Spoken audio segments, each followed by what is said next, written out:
and welcome to July 16th, where we're reading 2 Chronicles 28 through 30. Now, these chapters focus on Ahaz, who's terrible, and Hezekiah, who's wonderful. And we won't get through all of Hezekiah's rule because he does so much good that there's several chapters to talk about yet. And so we'll talk about a lot of his stuff tomorrow, but today you'll get an overview of who he is and a picture of his character and how great he truly is.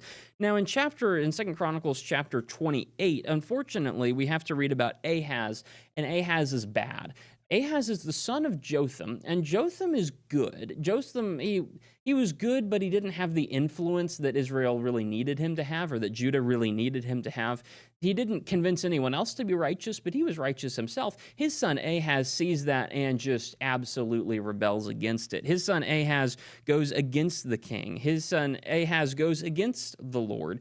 He ignores what God says. He fights against God in every conceivable way. He sacrifices his children. Like, he is so far gone, the incredible opposite of Jotham even.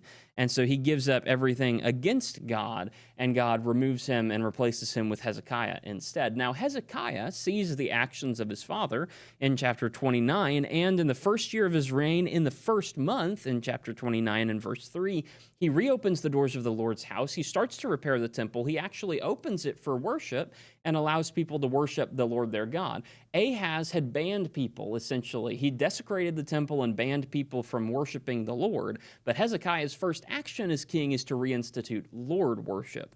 That is wonderful. Hezekiah is great. And so he continues on in chapter 30. He replaces the worship in chapter 29.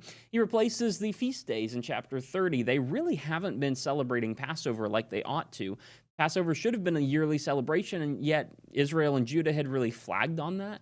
And so Hezekiah makes it a specific point of his kingship to come in and reestablish the Passover and reestablish a remembrance of the things that God has done. And so he calls throughout all of Israel and Judah. He invites all sorts of people in to worship with him and to take the Passover with him.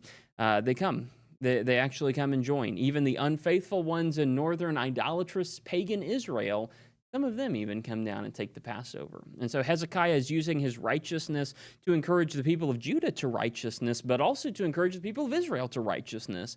He's like Jotham, personally righteous, but way, way better at using that influence to help other people as well. And so Hezekiah is excellent. Of course, that doesn't mean he's flawless. We'll see some of the issues pop up in the next couple of days. But for now, we can rest content with the fact that Hezekiah is doing pretty good, all things considered. I'll see you tomorrow, July 17th, and we'll cover 2 Chronicles 31 and 32.